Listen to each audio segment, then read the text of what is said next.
The lunch rush had just ended, and the diner was unusually quiet. The clatter of dishes faded, replaced only by the low hum of a jukebox playing an old tune in the corner. John Kennedy, the owner of the little roadside diner, slipped in through the side door with his baseball cap pulled low. He didn't want anyone to notice him, not as the boss, not as Mr. Kennedy, but just as a regular man who craved one of the sandwiches his diner was known for.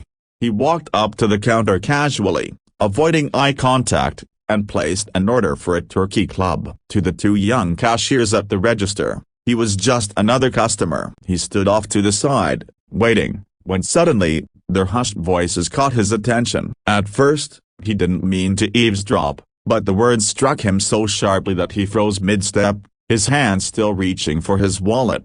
"Do you think we'll even get paid this week?" one of them whispered, her voice shaking. The other sighed deeply. "I don't know, Claire. Rent's due in 3 days. If the paycheck's late again, I don't know what I'll do. I've been skipping dinner just to stretch my groceries. It's embarrassing." John's heart sank. He wasn't just their boss, this was his diner, his responsibility. He had worked hard to build it, thinking it was a place of comfort, a place people could rely on. But here were his own employees, quietly suffering, wondering if they could afford their lives while working under his roof. He shifted uncomfortably, guilt clawing at him. It wasn't that he didn't pay them, he always made sure the checks went out. But the diner had been struggling. Rising costs, fewer travelers stopping by, and a storm that had damaged the roof had drained most of the savings. To keep the business alive, Job had been quietly juggling accounts, sometimes pulling from his personal funds just to keep the lights on. But now he realized that his people didn't know any of this. All they felt was fear. The cashier named Claire laughed bitterly, though her eyes brimmed with tears. "Imagine you working at a diner, serving food all day, and still not being able to eat properly. Life's funny, isn't it?" John felt something inside him break. This wasn't just about a business anymore, this was about the lives of the people who stood beside him day in and day out. He clenched his jaw and walked back toward the counter, his sandwich order forgotten. "Claire." "Maggie," he said softly, pulling off his cap. Both girls turned, startled, and their eyes widened when they realized who he was. Their cheeks flushed with embarrassment, clearly replaying everything they had just said. "Mr. Kennedy." "We didn't see you there," Maggie stammered, fumbling with the register. John raised his hand gently. "Don't apologize. I heard what you said, and you were right to say it." He paused, his voice thick with emotion. "I've been so focused on keeping this diner afloat that I forgot the most important part of the people who make it what it is. I should have been more open with you. I should have made sure you never had to wonder where your next meal was coming from." The silence hung heavy between them. Then John pulled out his wallet,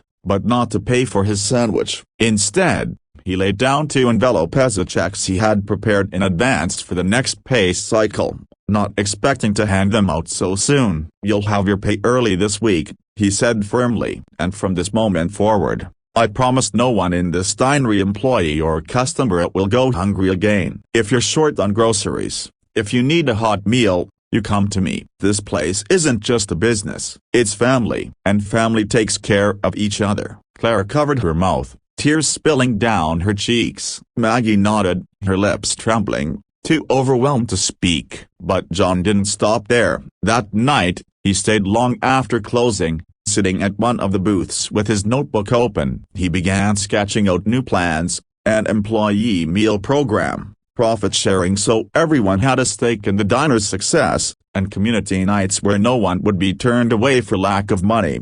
Word spread quickly. Soon, the diner wasn't just a place to eat, it became a symbol of hope. Locals supported it more than ever, travelers heard about the kindness that flowed from its walls, and business began to climb again. But more importantly, the staff no longer worked in quiet fear, they worked with pride, knowing their boss saw them, heard them, and valued them.